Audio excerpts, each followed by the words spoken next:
momentumi shumë i mirë që ka të bëjë me rrugën europiane të Shqipërisë. Pra jemi në përmbyllje të një jave brenda së cilës Bashkimi Evropian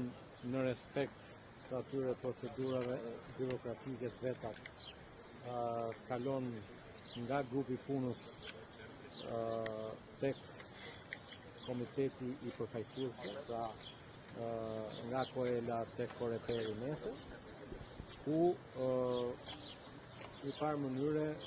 miratohet gjithë ajo punë kolosale e bërë nga shumë institucione shtetërore, nga qindra djem e vajza, burra e gra, të përfshirë në këtë proces të adresimit të atyre që kemi quajtur piketat të ndërmjetme. Mendoj që dhe ju mediat,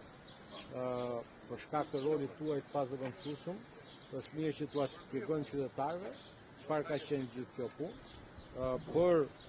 një prej grup kapitulleve më të rëndësishëm, që janë themelore, u identifikuan më shumë se 92 hendeqe, pra problematika që duheshin adresuar. Mos harroni asnjëherë që themeloret ose dhe mes tyre kapitulli 23-24 në historinë e Bashkimit Evropian janë ato që hapen përpara dhe mbyllen fundit, por në rastin e Shqipërisë, dhe këtu dua të citoj fjalë për fjalë vlerësimin që vjen nga Gjermania si një vend të themi të quajë udhëheqës në kuadër të barazisë brenda vendeve anëtar të Bashkimit Evropian, këtu thuhet shpejtëmisht që Shqipëria me reformën drejtësi, me vettingur, me luftën kundër korrupsionit, krimit të organizuar, me këto arritje është një model, reforma drejtësi në Shqipëri është një model për vendet e tjera të cilat të aspirojnë. Kështu që kjo javë e rëndësishme përmbyllet nesër me Komitetin e Përfaqësuesve, për të ecur javën tjetër me konferencën ndërqeveritare. Mendoj që të gjitha palët politike në vend duhet kuptojnë që jetojmë dhe pastaj në një momentum tjetër, jo që lidhet me këtë javë në kuvendin e Shqipërisë, por që lidhet me një qasje të re nga vendet e rëndësishme anëtare të Bashkimit Evropian. Kemi pasur dje është bërë publike fakti që Italia dhe Austria kanë dalë me një propozim që ka të bëjë me përshpejtimin e procesit të anëtarësimit të vendeve të Ballkanit Perëndimor, dhe këtu specifikohet Shqipëria dhe Malizi si dy vende pararendse, por përfshihet dhe Moldavia, ndërkohë që për Ukrainën duhet kuptojmë që duhet ketë le themi një qasje sui generis. Dje kancelari gjerman, të drejtën bashkë me zonën Tabaku dhe zotin Asani kemi qenë në Berlin, kemi kuptuar që aty që do të kishte një le të themi komunikim zyrtar nga Republika Federale Gjermane përmes kancelarit sa i përket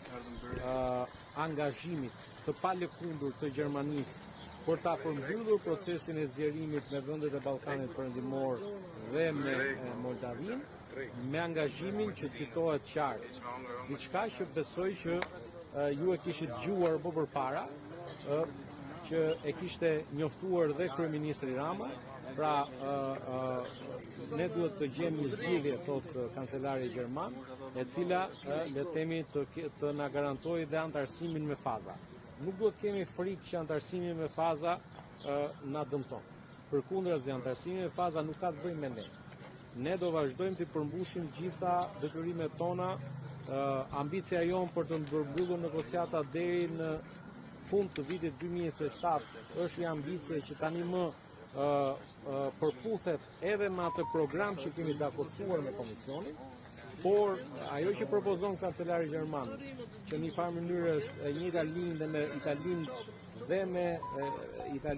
me Austrinë, dhe që mendoj që do të jetë edhe Franca pjesë e kësaj qasje, ka të bëjmë me pjesën që vjen më pas, pra me ratifikimin.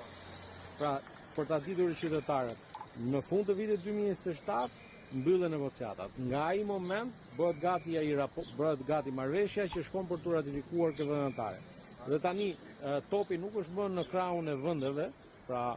aspirante, por është në në fushën e vendimtar. Mos harroni asnjëherë që procesi i ratifikimit është një proces i gjatë, kërkon përfshirjen e parlamenteve, mund të kërkoj edhe përfshirjen e popullit me referendum. Për shembull në rastin e Francës,